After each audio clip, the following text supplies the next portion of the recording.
दोस्तों, मैं आप लोगों से एक सवाल पूछना चाहता हूं। हम जिस देश में रहते हैं, अगर उस देश का एक राज्यसभा सांसद हमारे ही देश में रहने वाली किसी बड़ी फिल्म अभिनेत्री को कैमरे के सामने गालियां दे और उसकी गालियां सुनने के बाद छोटे शहरों में रहने वाले लोग ये महसूस करने लगें कि अब उस शहर में जाना खतरे से खाली नहीं है, जहां से ये राज्यसभा सांसद इतनी बड़ी फिल्म अभिनेत्री को गाली दे रहा है, तो इसका क्या मतलब समझा जाना चाहिए?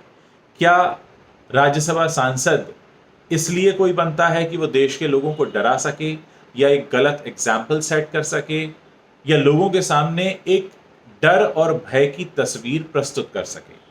मैं आप लोगों से सवाल पूछना चाहता हूं कि क्या आप ऐसे लोगों को हमारी संसद में देखना चाहते हैं?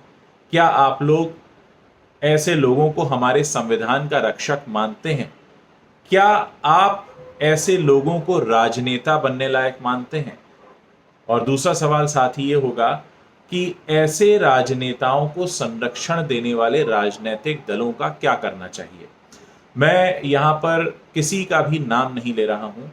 उसका कारण ये है कि मैं किसी पार्टी विशेष के विरोध में नहीं हूँ और मैं किसी विशेष फिल्म अभिनेत्री के पक्ष में भी नहीं हूँ।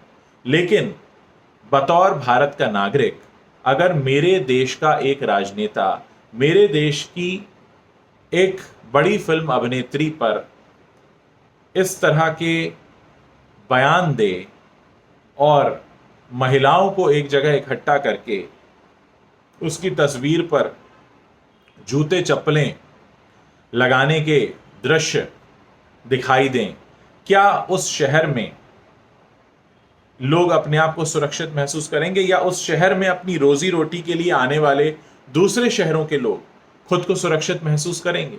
ये सवाल उठाने की ज़रूरत मुझे इसलिए महसूस हो रही है क्योंकि मेरे पास बहुत से ऐसे लोगों के मैसेजेस आए कि हम अपने बच्चों को पढ़ने के लिए उस शहर में भेजने वाले थे या हम उस शहर में अपने बच्चों को रोटी रोजी रोजगार के सिलसिले में भेजने वाले थे, जहां पर रहने वाले ऐसे राजनेता ने, ऐसे राज्यसभा सांसद ने इस तरह का बयान दिया है।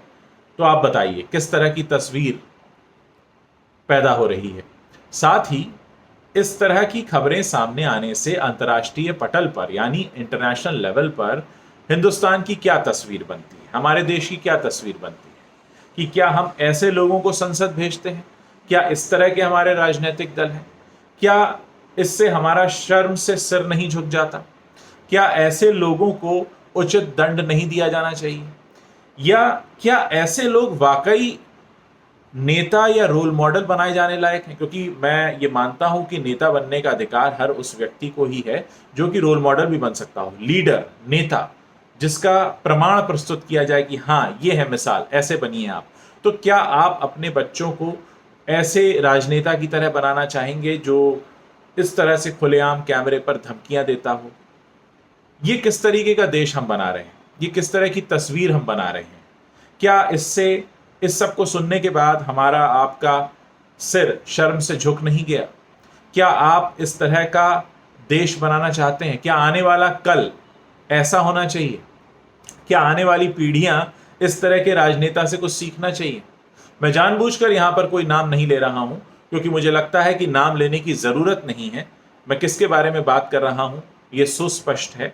ऐसे में आप लोग इस बारे में अपने जो भी विचार रखते हो नीचे कमेंट बॉक्स में जरूर लिखिए, ताकि ये पता चले कि हमारे देश की जनता जो ऐसे राजनेताओं को चुनती है, प्रत्यक्ष रूप से या अप्रत्यक्ष रूप से, क्योंकि राज्यसभा के सांसद प्रत्यक्ष रूप से नहीं चुने जाते हैं, इसलिए मैं अप्रत्यक्ष रूप से कह रहा हूं, क्या हमारी देश की जनता इस पूरे तमाशे को मूक दर्शक बनकर देखना चाहती है या कुछ बोलना चाहती है? इसका हमें जवाब जरूर देना चाहिए।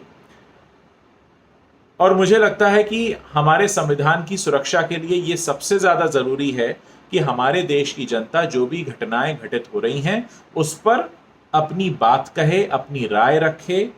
फ्रीडम ऑफ स्पीच है, आप अपनी बात कह सकते हैं और आप ये भी बता सकते हैं कि ऐसी घटनाएं और ऐसे समाचार किस तरह की छवि पैदा करते हैं। क्या इससे इमेज सुधर रही है? क्या इससे देश बन रहा है? क्या इससे अच्छी मिसालें खड़ी हो रही हैं? क्या इससे हमारा देश आगे जाएगा? क्या हम हमारे देश को ऐसा बनाना चाहते हैं या हम अपने देश को इस तरह का बनाना चाहते थे? हमने ऐसा ही बना दिया है? क्या हम यही ऐसा ही भारत बनाने के लिए अपने घरों से निकले थे? ये बहुत महत्वपूर्ण सवाल हैं जो हमें पूछने भी चाहिए और जिन पर हमें अपनी राय भी रखनी चाहिए, और इस बहस को हमें तब तक नहीं रुकने देना चाहिए जब तक कि ऐसे लोगों का मुंह हम बंद ना कर दें।